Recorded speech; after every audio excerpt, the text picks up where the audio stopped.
C the third unit Cauchy distribution. त्यामध्ये definition पहा. First काय दिली आहे. A continuous random variable x is said to follow Cauchy distribution with parameter mu comma lambda if its PDF is given by lambda upon pi 1 upon lambda square plus x minus mu bracket square. इथे Cauchy distribution word राहिला आहे पहा. Minus infinity to infinity एक्सची range आहे and mu is lies between minus infinity to infinity. Lambda हा constant आहे which is always greater than 0. Strictly greater than 0. Notation काय की x follows Cauchy capital C लिहिता म्यू कॉमा लॅम्बडा. नेक्स्ट आहे cumulative distribution function. म्हणजे जे काही Cauchy distribution आहे त्याच्यासाठी आपल्याला काय घ्यायचं आहे की कॅपिटल एफ ऑफ एक्स. त्यामध्ये पहा एफ ऑफ एक्स कसं काढायचं आहे तुम्हाला की probability of x is equals to x minus infinity to x f of x into d x. काय घेतात लोअर रेंज पाहायची मायनस इन्फिनिटी अप टू आपले जे काही डिस्ट्रीब्युशन फंक्शन असतो ते एक्सच्या फॉर्ममध्ये असतं. त्यामुळे मायनस इन्फिनिटी टू एक्स जो काय आपला पी डी एफ आहे F of x into d x. तुम्हाला पुढे काय करणार की पी डी एफ आपण लिहून घेऊया. Minus infinity to x p d f लिहून घेतल्याच्या पुढे जी काही कॉन्स्टंट टर्म आहे विथ रिस्पेक्ट टू एक्स ती काय करूयात की बाहेर काढून घेतली. Minus infinity to x 1 upon lambda square plus x minus mu bracket square into d x. Then put y is equals to x minus mu upon lambda. तर जी काही टर्म आहे एक्स मायनस म्यू अपॉन हे divide lambda करून घेतले किंवा directly put केले आपण फक्त की वाय इज इक्वल्स टू काय पुट केले x minus mu upon lambda. यावरून आपल्याला एक्सला व्हॅल्यू कन्वर्ट केली तर काय मिळेल x is equals to lambda y plus mu. Okay so differentiating both side काय मिळेल इथं डिफरन्शिएशन घेतल्यावर की d x is equals to lambda into d y. कारण म्यू कशी आहे कॉन्स्टंट आहे सो त्याचं काय येणार आहे डेरिव्हेटिव्ह 0 असेल. Then d x is equals to काय व्हॅल्यू मिळाली lambda into d y. See the next x belongs to काय आहे की मायनस इन्फिनिटी टू एक्स आहे. ही आपण रेंज इथे पाहिली आहे minus infinity to x. But आपण काय करतो आहे की कन्वर्ट वायमध्ये करतो आहे. तो वायमध्ये कन्वर्ट करताना आपल्याला रेंजसुद्धा वायच्या फॉर्ममध्ये हवी आहे. तर त्याच्याकरता काय करायचं की फर्स्ट एक्सच्या ज्या काही दोन व्हॅल्यू आहेत त्या वायच्या ठिकाणी टाकून पाहायच्या. X is equals to minus infinity टाकली तर वाय इज इक्वल्स टू काय मिळते minus infinity. X is equals to एक्सच व्हॅल्यू टाकली तर ॲज इट इज व्हॅल्यू मिळते. So y is belongs to minus infinity to x minus mu upon lambda. तर जी काय आपले आलेलं आपल्याला फंक्शन आहे त्याच्यामध्ये काय करायची फक्त की ती रेंज आणि वायच्या फॉर्ममध्ये आपल्याला हे फंक्शन लिहायचं आहे.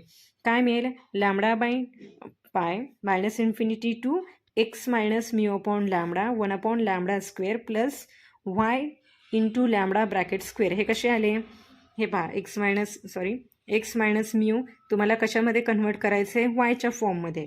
बट तुम्हाला इथे काय आहेत की एक्स मायनस म्यू आहे सो एक्स मायनस म्यूला तुम्ही काय व्हॅल्यू मिळेल तुम्हाला लॅम्बडा वाय मिळते. त्यामुळे lambda y is equals to पुढे काय होईल lambda upon pi minus infinity to x minus mu upon lambda 1 upon lambda square plus y square into lambda square into lambda d y. So which is equals to lambda upon pi minus infinity to x minus mu upon lambda 1 upon ह्या दोघांमधून lambda constant घेऊ शकतो आपण. तर आतमध्ये काय राहतील फक्त 1 plus y bracket square into d Y.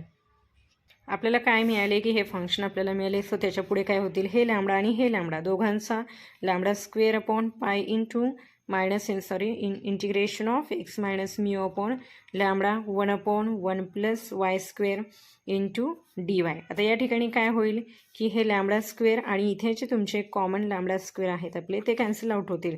म्हणजे 1 upon pi into integration of x minus mu upon lambda 1 upon 1 plus y square into d Y.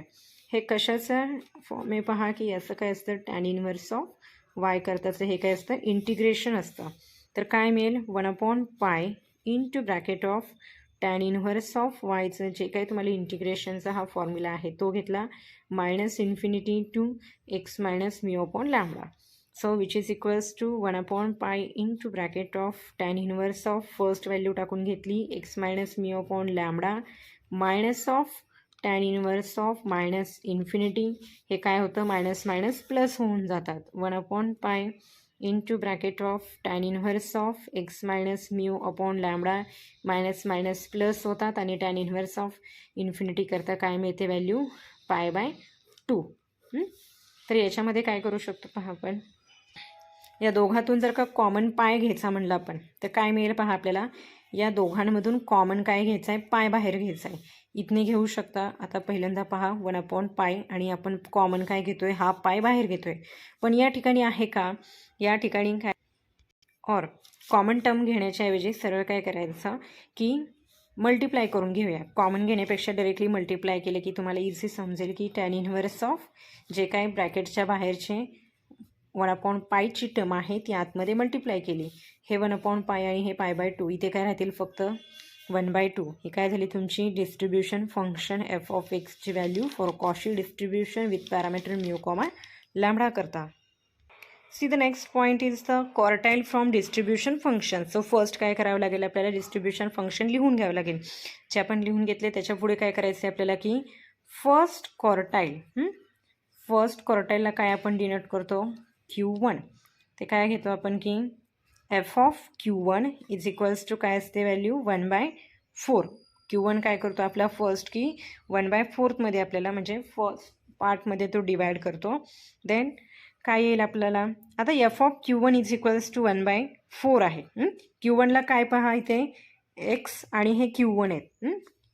फक्त तुम्हाला काय करायचं की याच्यामध्ये फक्त एक्सच्या ठिकाणी काय व्हॅल्यू टाकायची, Q1ची व्हॅल्यू टाकायची. तर काय मिळेल 1/पाय फक्त एक्सला Q1ने रिप्लेस करायचे. Q1 minus mu upon lambda plus 1/2. f(Q1) काय करतो म्हणजे तुमचा Q1ची काय असते 1/4 मध्ये असते. Q2 काय करते तुमची हाफमध्ये तुमची कर्वला डिवाइड करते. Q3 काय करते की 3/4 मध्ये तुमच्या कर्वला काय करते, डिवाइड करते. सो फर्स्ट काय केले की Q1साठी डिस्ट्रीब्युशन फंक्शनचं uses f(Q1) is equals to 1/4. Q1साठी म्हणजे काय की तुमचं हे f म्हणजे काय capital F distribution function. By using distribution function आहे. सो जे तुम्हाला डिस्ट्रीब्युशन फंक्शन मिळाले त्यामध्ये फक्त की एक्सच्या जागी Q1 रिप्लेस केलेत. इज इक्वल्स टू काय व्हॅल्यू, इज इक्वल्स टू काय असणार आहे 1/4. पुढे काय 1/4 is equals to tan inverse Q1 minus mu upon lambda is equals to इथलीची प्लसची टर्म आहे इकडे गेल्यावर काय होईल फक्त मायनसमध्ये होईल. देन यावरून काय मिळेल 1/पाय tan inverse of x minus Q1 minus mu upon lambda is equals to इथे काय व्हॅल्यू मिळेल -1/4 मिळाले. आता हे पाय जे आहेत ते काय करायचे इकडे मल्टिप्लायला घ्यायचे. देन पाय काय केले मल्टिप्लायला पाय गेले तर काय होणार आहे -π/4. ओके. सो tan इन्व्हर्स आहे तर त्याच्यासाठी तुम्हाला काय घ्यावं लागेल की टॅनने इथे घ्यावं लागेल. tan इन्व्हर्स म्हणजे काय व्हॅल्यू होईल तुमची directly Q1 minus mu upon lambda आणि इकडे काय होईल की tan ऑफ -π/4. हे पहा tan inverse x is equals to काय होतं x होतं. ठीक आहे. सो काय मिळालं Q1 minus mu upon lambda is equals to minus, हे काय करायचे की मायनस बाहेर घ्यायचे. tan π/4 मायनसचे जे साईन आहे ते बाहेर घ्यायचं. आज जरी असलं तरी काय होतं की हे पहा tan ऑफ -इन्फिनिटी किंवा -tan of infinity. So Q1 minus mu upon lambda is equals to -tan π/4. इथे काय होईल पुढे Q1ला फक्त काय करायचे की सगळ्या ज्या टर्म्स आहेत त्या फक्त तुम्हाला Q1ला कन्व्हर्ट करायचे. सो फर्स्ट काय करूयात की आपण फक्त लॅम्बडा इकडे घेतले. टॅन घेताना नेहमी मायनस बाहेर घेऊन घ्यायचा जेणे की तुम्हाला इझिली तिथे कन्वर्ट करता येईल. म्यू हे पहा मायनस म्यू आहेत काय केले plus mu into tan π/4 multiply lambda. ही काय झाली तुमची Q1ची व्हॅल्यू. सेम यावेळी तुम्हाला Q2 आणि Q3 फाइंड करायचे. बट आता तुमच्याकडे tan π/4ची व्हॅल्यू तुम्हाला माहिती आहे काय येते. tan π/4 काय असतो 1 येते याची व्हॅल्यू. त्यामुळे तुम्हाला आणखी पुढे सॉल्व करता येईल की म्यू मायनस याची व्हॅल्यू 1 टाकली तर काय राहिलं फक्त lambda. So Q1 is equals to काय होईल mu minus lambda. Same next पहा f(Q2) म्हणजे सेकंड क्वार्टाईल आहे तुमचा. सेकंड क्वार्टाईलला काय दिले तुम्हाला की f(Q2) पूर्ण स्टेप्स सॉल्व केलेले. तिथे tan 0 येतो. सो इथे काय होणार आहे tan 0ची व्हॅल्यू काय असेल तुमची 0. त्यामुळे तुमचा सेकंड क्वार्टाईल आला म्यू. पुढे f(Q3) म्हणजे थर्ड क्वार्टाईल तो काय करतो 3/4 मध्ये डिवाइड करतो त्यामुळे 3/4.